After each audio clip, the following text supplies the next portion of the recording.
ఓం గం గణపతయే నమః. స్వర్ణలక్ష్మీ నమస్తే అస్తు. పరబ్రహ్మ స్వరూపిణి రాజ్యం దేహి ధనం దేహి సర్వకామాంచ దేహి మే. స్వర్ణలక్ష్మి అమ్మవారు ప్రతి ఒక్కళ్ళకి ప్రతి నిమిషం చక్కగా ఆనందంగా మనం అందరం ఉండే విధంగా ఆశీర్వదించాలని, దానితో పాటు మనందరికీ ఒక అధికారము, పవరు, స్టేటస్ ఉండాలని, దానితో పాటు మనందరికీ సమృద్ధిగా ధనంతో పాటు మన అందరికీ మనలో ఉన్న అనేక రకాల కోరికలు కూడా తక్షణమే అమ్మవారు మనకి నెరవేర్చేలాగా మనకు అమ్మవారి యొక్క కరుణాకృప మన మీద ఉండాలని చెప్పేసి అమ్మవారిని ప్రార్థిస్తూ సెప్టెంబర్ మాసం యొక్క రాశి ఫలాలు ఎలా ఉన్నాయో మనం చూసుకుందాం. సెప్టెంబర్ మాసం యొక్క రాశి ఫలాలు ఎలా ఉన్నాయో మనం చూద్దాం. ఇందులో కనుక మనం గమనించుకుంటే ఈ మాసం మనకి చవితితో స్టార్ట్ అయ్యి మరలా చవితితో ఎండ్ అవుతుంది. ఈ మధ్యలో 11 రోజులు శ్రావణ మాసం, మిగతాది మనకి భాద్రపద మాసం ఉంది. ఈ మాసంలో మొత్తం టోటల్గా ఈ సెప్టెంబర్ మంత్లో మనకి కొన్ని ముఖ్యమైన రోజులు ఉన్నాయి. ఇవి ప్రతి ఒక్కళ్ళు సెలబ్రేట్ చేసుకోవాలని, అందరూ ఆనందంగా ఉత్సాహంగా ఉండాలని చెప్పేసి నేను కోరుకుంటున్నాను. అందులో ముఖ్యంగా ఫస్ట్ పండగ మనం చేసుకోవాల్సింది శ్రీకృష్ణ జన్మాష్టమి.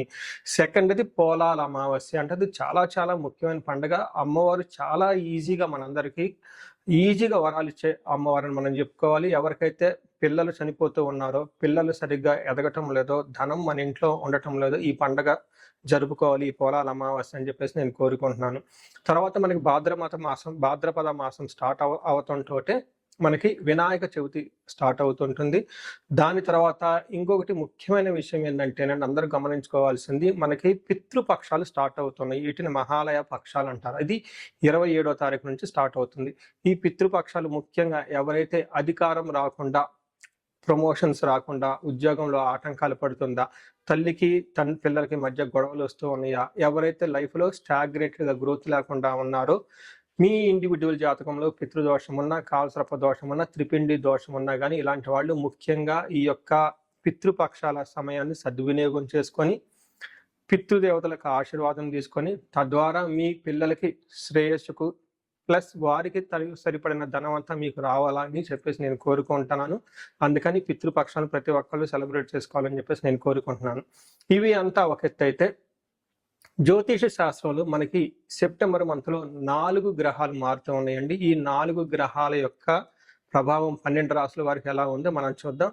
ముందులో మారే గ్రహాలు ఏంటి మనం చూసుకుంటే, శుక్రుడు వచ్చేటప్పటికి సెప్టెంబర్ 2న, బుధుడు సెప్టెంబర్ 7న, అలానే సూర్యుడు వచ్చేటప్పటికి సెప్టెంబర్ 17th, తర్వాత కుజుడు వచ్చేటప్పటికి సెప్టెంబర్ 18th. అంటే టోటల్గా 2nd, 7th, 17th, 18th ఈ యొక్క డేట్లో గ్రహాలు మారుతూ ఉన్నాయి. టోటల్గా ఈ గ్రహాల యొక్క ప్రభావం మనకు 12 రాసుల మీద ఎలా ఉందో మనం తెలుసుకుందాం. తులారాశి సెప్టెంబర్ మంత్ ఫలితాలు చూద్దాం. ఈ రాశి వాళ్ళకి చూసుకుంటే చాలా నార్మల్గా ఉంటుంది, తటస్థంగా ఉంటుంది. కొన్ని గ్రహాలు ఇబ్బంది పెట్టే విధంగా ఉన్నప్పటికీ కానీ విపరీత వేద అన్న కాన్సెప్ట్ ద్వారా ఆ యొక్క గ్రహాల యొక్క ప్రభావం వీళ్ళ మీద అంత ఎక్కువగా పడదు. కాబట్టి వీళ్ళది 50-50గా ఉంటుంది, మిక్స్డ్గా ఉంటుంది. కొంచెం జాబ్ విషయంలో మాత్రం స్ట్రెస్ ఉంటుంది తప్ప మిగతా అన్ని విషయాలు నార్మల్గా ఉంటుందని గమనించుకోవాలి. తులారాశి వాళ్ళు నక్షత్రాలు చూసుకుంటే చిత్త 3, 4 పాదాలు, స్వాతి 1, 2, 3, 4 పాదాలు, విశాఖ 1, 2, 3 పాదాలంతా తులారాశిలో ఉంటారు. అయితే పేరు బలం ప్రకారం చూసుకుంటే వీళ్ళకి రా, రీ, రీ, రేరో, తాతి, తూ, తే అన్న అక్షరాలంతా కూడా ఇందులో ఉంటారని గమనించాలి. ఇందులో ముందుగా మనం చెప్పుకునే విధంగా వీళ్ళకి మిక్స్డ్గా ఉంటుంది, లేదంటే సహజంగా నార్మల్గా ఉండే అవకాశం ఎక్కువగా ఉంటుంది. ఈ మంత్లో సూర్యుడి వల్ల ధనచ్ఛేదం, విపరీతంగా ధనం కోల్పోయే అవకాశం ఎక్కువగా ఉంటుంది. కుజుని వల్ల ప్రొఫెషనల్ మ్యాటర్స్లో కొంచెం ఒత్తిడిగా ఉంటుంది. బుధుడు వల్ల అవమానాలు జరిగే అవకాశం ఎక్కువగా ఉంటుంది. కానీ శుక్రుని వల్ల అఖిల విషయ భోగం, అన్ని విషయాల్లో బాగా ఎంజాయ్మెంట్గా ఉంటారని చెప్పుకోవచ్చు. అయితే ఇబ్బంది పెట్టే గ్రహాలు సూర్యుడు, బుధుడు ఉన్నప్పటికీ కానీ వాళ్ళ యొక్క ప్రభావం వీళ్ళ మీద, ఈ రాశి మీద ఎక్కువగా పడదు. అందుకని సహజంగా నార్మల్గా ఉండే మాసం అని మనం గమనించాలి. సూర్యుడు 12వ స్థానంలో ఉంటే సహజంగా చాలా మందికి జాబులు పోయే అవకాశం ఎక్కువగా ఉంటుంది. అయితే ఈ యొక్క విపరీత వేద కాన్సెప్ట్ వల్ల చాలా తక్కువ మందికి ఆ ప్రభావం పడే అవకాశం ఎక్కువగా ఉంటుంది. అయితే వాళ్ళ యొక్క ఇండివిజువల్ జాతకం కూడా చూడటం చాలా ముఖ్యం ఇక్కడ. అయితే 12వ స్థానంలో ఎప్పుడైతే సూర్యుడు ఉంటారో, స్వస్థాన నాశనం చైవ బంధు రోగ ధనవేహ ప్రాణ పర్యంతం ఆపత్తిం అవమానం వ్యయే రవి అంటారు. అంటే సహజంగా వీళ్ళకి 12వ స్థానంలో సూర్యుడు ఉండటం వల్ల అవమానాలు జరిగే అవకాశం ఎక్కువగా ఉంటుంది. ఉన్న జాబ్లో ఇబ్బంది పడే అవకాశం ఎక్కువగా ఉంటుంది. జ్వరం లాంటి ఎక్కువగా వచ్చేసి విష జ్వరాలు వచ్చేసి కొంచెం ఇబ్బందులు పడే అవకాశం చాలా ఎక్కువగా కనిపిస్తుంది. కానీ వీళ్ళకి ఎలాంటి హెల్త్ ప్రాబ్లం వచ్చినా కానీ హెల్త్ నుంచి బయటపడే అవకాశం ఎక్కువగా ఉంటుంది. తర్వాత శత్రువులు అనే వాళ్ళకి ఎక్కువగా అసలు ఈ రాశి వాళ్ళకి ఈ మంత్లో అయితే ఉండరని మనం గమనించుకోవాలి. అయితే కుజుడు 10వ స్థానంలో ఉండటం ప్రొఫెషనల్ మ్యాటర్స్లో కొంచెం ఇబ్బందిగా ఉంటుంది. నిత్య క్లేశ సదా వ్యాధి సదా భోజన దుర్బలం సదా సంచార ఉద్యోగం దశమస్తేద్ భవేద్ ధారాసుతే అంటారు. అంటే ఉద్యోగంలో ఉన్నప్పుడు ఏదో ఒక మానసిక టెన్షన్ ఉండటం, వ్యాధి కొంచెం అనారోగ్యంగా పడే అవకాశం ఎక్కువగా ఉంటుంది. సదా సంచార ఉద్యోగంలో బాగా హెక్టిక్గా ఉండి అటు ఇటు తిరిగే అవకాశం ఎక్కువగా ఉంటుంది. ఈ టైంలో ధనాన్ని కూడా కోల్పోయే అవకాశం ఈ రాశి వాళ్ళకి కనిపిస్తుంది. అయితే ఇప్పటిదాకా ఉన్న గ్రహాలు ఒక రకమైతే ఇప్పుడు శుక్రుడు వీళ్ళకి జన్మరాశిలో ఉండటం చాలా యోగ్యతనిస్తూ ఉంటుంది. ఇక్కడ ఏం చేస్తారంటే శుక్రుడు వీళ్ళకి అర్ధచ్చ మనకి అర్ధలాభచ్చ సౌఖ్యం పరస్త్రీ సంగమం తద యత్న కార్యానుకూలత్వం శాతు జన్మకే బురుగునందనే అంటారు. ఎప్పుడైతే శుక్రుడు వీళ్ళకి జన్మరాశిలో ప్రవేశించారో వాళ్ళకి ధన ప్రవాహం బాగుంటుంది, సౌఖ్యంగా ఉంటారు. పరస్త్రీ సంగమం అంటే కొత్తగా లేడీస్ ఎవరైనా పరిచయం అయ్యే అవకాశం ఎక్కువగా ఉంటుంది. జెంట్స్ ఇన్ కేసు లేడీస్ అయితే జెంట్స్ పరిచయం అయ్యే అవకాశం ఎక్కువగా ఉంటుంది. ఏదైనా పని చేస్తే అందులో వాళ్ళకి కార్యలాభశాత్ ఆ పనికి సంబంధించిన రిజల్ట్ చక్కగా వచ్చే అవకాశం కనిపిస్తుంటుంది. ఓవరాల్గా ఇది ఒక మంచి టైం ఈ రాశి వాళ్ళకి అని మనం చెప్పుకోవచ్చు శుక్రుడి ప్రకారం చూసుకుంటూ ఉంటే. అయితే ఇప్పటిదాకా మనం గ్రహాలు చూసాం కాబట్టి నక్షత్రాల ప్రకారం చూసుకుంటే చిత్తా స్వాతి విశాఖ 3 నక్షత్రాలు ఇందులో ఉంటుంది. ఇందులో చిత్తా నక్షత్రం వాళ్ళకి సౌఖ్యంగా ఉంటారు, పార్టీలకు అటెండ్ అవుతారు, క్షేమంగా ఉంటారు, లాభప్రదంగా ఉంటుంది. కానీ వీళ్ళకి మృత్యు భయము, అతిగా భయపడే పరిస్థితులు కూడా చాలా ఎక్కువగా ఉంటుంది. అంటే ఫ్యూచర్ ఎలా ఉంటుంది, ముందుకు ఎలా వెళ్ళాలి, ఏంటి దాని గురించి భయపడే అవకాశం ఎక్కువగా ఉంటుంది.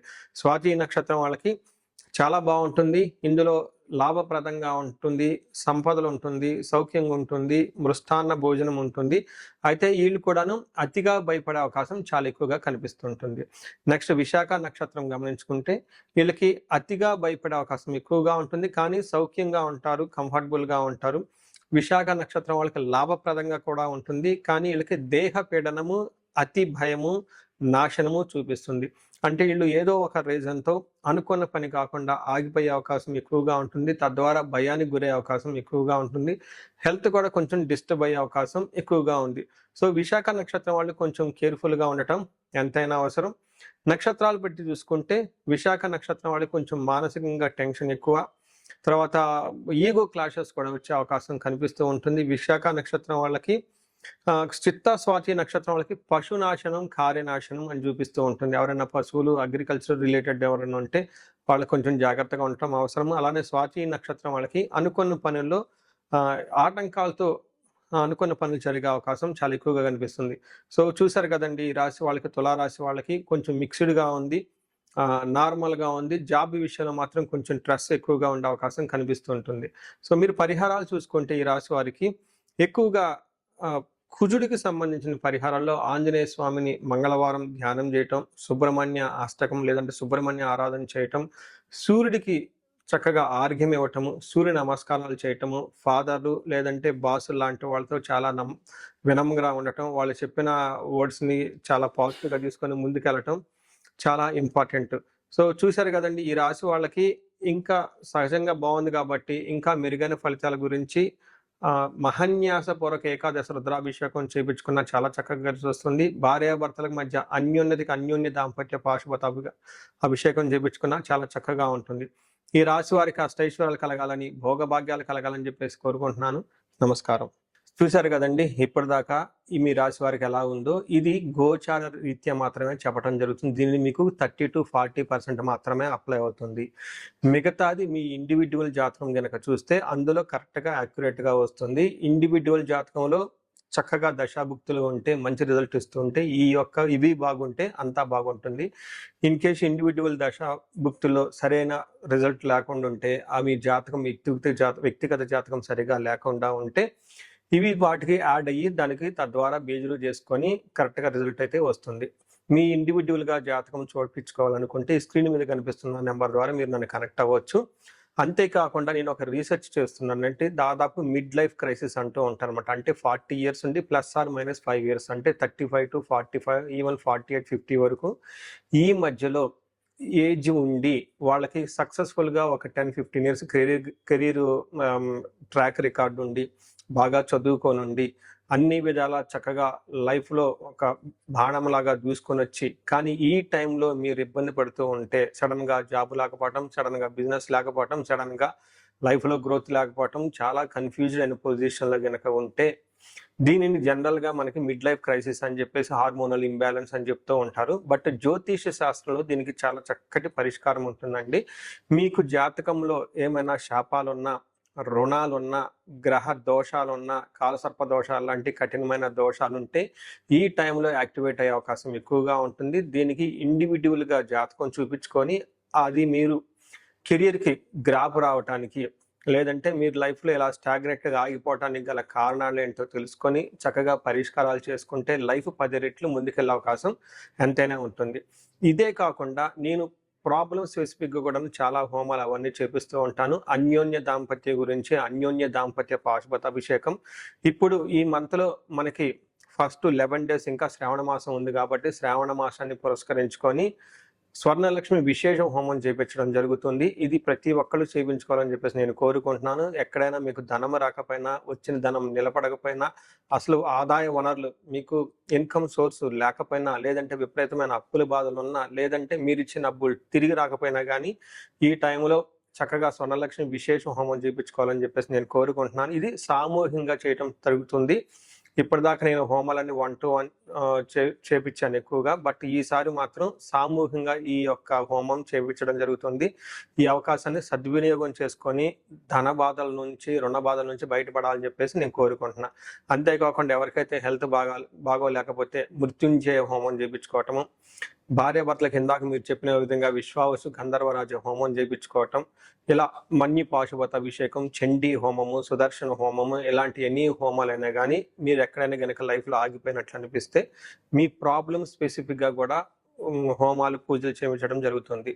సో మీరు లైఫ్లో ఎక్కడ ఆగకుండా ఉండాలని, జీవితంలో 3 పువ్వులు 6 కాయలుగా సాగిపోవాలని, మీకు అష్టలక్ష్మీలు చక్కగా కలిసి ఉండాలని చెప్పేసి నేను కోరుకుంటున్నాను. మీ అందరికీ అష్టైశ్వర్యాలు కలగాలని, భోగభాగ్యాలని కోరుకుంటున్నాను.